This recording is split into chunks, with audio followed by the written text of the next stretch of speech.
you're sitting there completely calm, and then out of nowhere, this whoosh hits you. It's come completely all of a sudden, and you are sitting there all of a sudden overwhelmed with a racing heart rate. Maybe your thoughts are racing.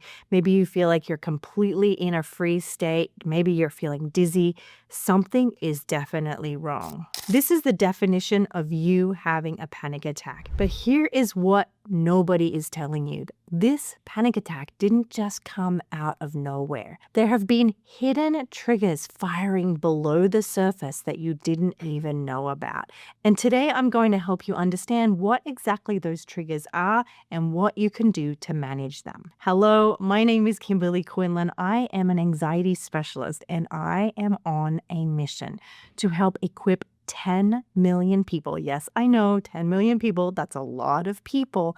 I want to help give folks, those who don't have access to one-on-one care, helpful science-based skills so that they too can manage their anxiety. If you feel like this is something that would help someone you care about, please do share it with them. It'll help me with my mission to help other people, to create less suffering. I feel like my mission on this earth is just to help reduce suffering in any way I can. And this is the one thing I actually know about, so we're talking about it today. So if you are one of those folks who've had this sudden whoosh, this sudden panic attack, you're not alone, you're not broken. And I want to really help give you some hope today that there are skills and things you can learn to help manage that anxiety and that panic in that moment. Now, by the end of this episode, you are going to understand your panic attacks on a level that most people never even reach. And number two, I'm going to give you some real tools to start taking back control. So let's go over the three causes of these sudden panic attacks. Number one is your body has had a buildup of stress. I cannot tell you how many people I have seen in my office who have come to me and said that out of nowhere they were doing fine and all of a sudden, boom, they were hit with this panic attack. Now, this is commonly related to a slow, steady buildup of stress, poor sleep, skipped meals, dehydration, overloading caffeine. Now, these will all raise your baseline of anxiety, but then it's often like these generalized stresses as well. Money, time, schedule, work, kids, family, relationships. As the stresses build up, illnesses, health, as they build up, it does impact your well-being. And even if you're coping really well, it can cause you to be more vulnerable to having panic. And so stress is one of the most common reasons we see people have these sudden panic attacks. Now, the second reason we see people have sudden panic attacks is what we call interoceptive sensitivity. Now, what this really means is that you're sensitive to physical symptoms of the body. When you have these physical symptoms, maybe a little bit of an increased heart rate, maybe it's a little bit sweating, maybe it's an itch, maybe it's a tightening in your body, there is a cycle that your brain goes through that makes it worse. So what happens here is for folks who have panic attacks or folks who have panic disorder, they often are hyper attuned to these internal sensations. So even a certain little flutter can trigger off this fear that it's going to be a heart attack, or a little bit of an itch or an ache might be a fear that it's cancer or a fear that you're losing control. And so this sensitivity feeds on itself and it creates a fear cycle. Now, what also happens here is we build up a fear of fear. Let's say your main symptom of anxiety is a tightening in your chest and a little bit of a sped up heart rate. When you have that sensation, if you've overestimated the risk and underestimated your ability to cope, you might find that your brain interprets it as even more dangerous, sending out more anxiety, which causes you to feel even more out of control and even more in threat. And now, again, you're stuck in that cycle. The majority of people I treat with panic disorder, their condition comes down to a fear of fear itself. And that often reinforces panic. And that what happens is once you've had the panic attack, now you're afraid to have the next one. And you're even more sensitive to any increase in heart rate, any hypervigilance, any racing thoughts, any tightness in your chest, and the cycle plays out. Now, the third cause of these sudden panic attacks is stacked avoidance. Now, you might be finding that you have had some anxiety in your day-to-day, but you avoided it. And then you found some other things in your life that created anxiety and you avoided that. And so you're actually feeling fine. You're feeling relief because you continuously have avoided things, but they stack on top of them. This avoidance in and of itself is not a problem. But if you're stacking avoidance upon avoidance upon avoidance upon avoidance, again, you're reinforcing that fear. The more you avoid, the more your brain interprets the world as dangerous. And this avoidance can be both physical, things you physically avoid. It can be physical in your sensations, like we talked about with that interoceptive sensitivity. You might be avoiding things that trigger off physiological sensations in your body, or it could be simply that you're avoiding an emotion. I've had clients who haven't really had a lot of anxiety in their life, but maybe they're going through a stage of grief and they've avoided that grief. They're doing everything they can to compartmentalize it and not feel it. And over time, that avoidance stack does add up and they have had sudden panic attacks out of nowhere.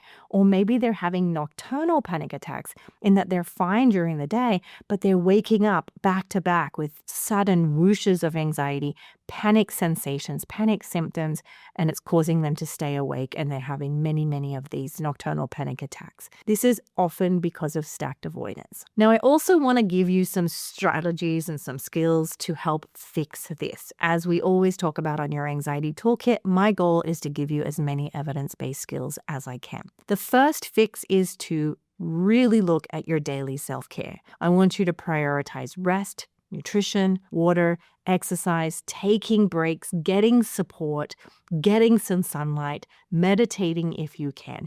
These are going to help fill your battery. If you're running on a low battery every single day, and every day you hit the bottom of the battery and the battery's almost about to run out, yes, your body is going to have panic or it's going to have some chronic struggles. It's going to start to have headaches or migraines.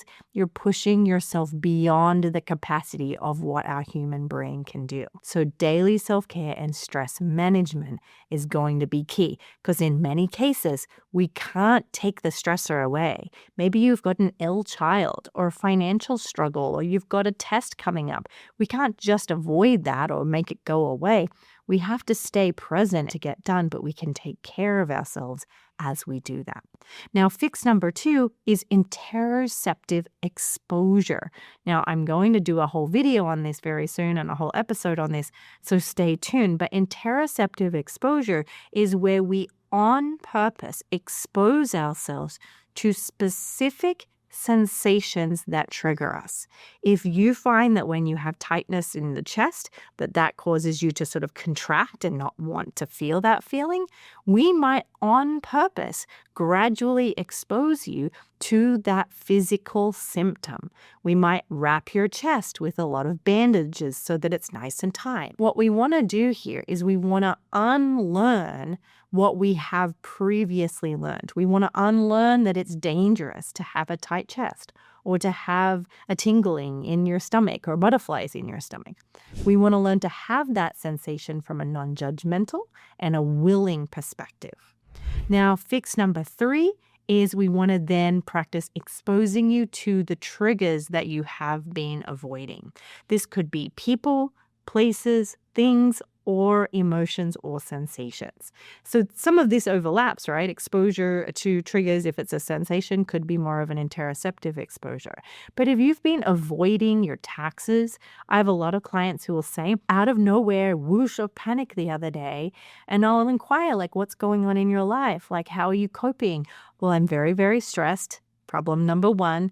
Number 2, I have just the list of things I have to get done these days is so long. I have such a long, and I've been avoiding it. There we go. Was the cause number 3.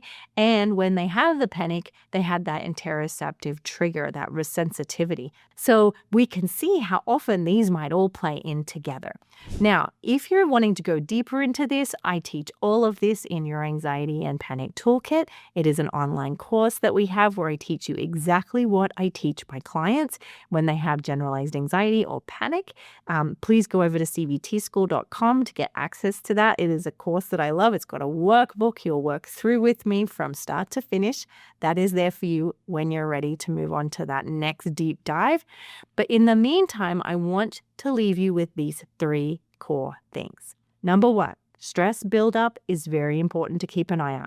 And often your baseline was just too high to start with. Number 2, we often misread our body signals. Our brains learn that fear can be dangerous if we respond to it as if it is dangerous. And number 3 is avoidance.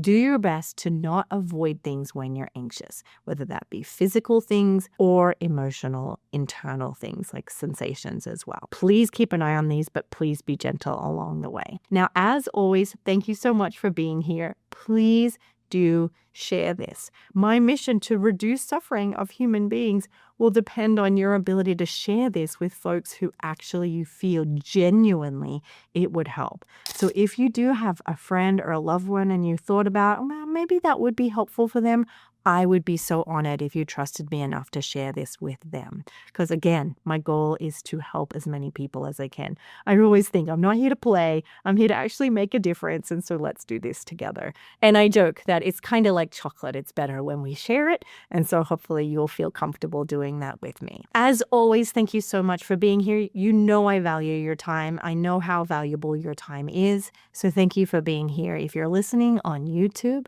stay tuned. The next video is going to show you how to manage a panic attack in 60 seconds. It is proven scientific relief techniques. I can't wait to see you there. Have a wonderful day, everybody. And please don't forget, it's a beautiful day to do hard things.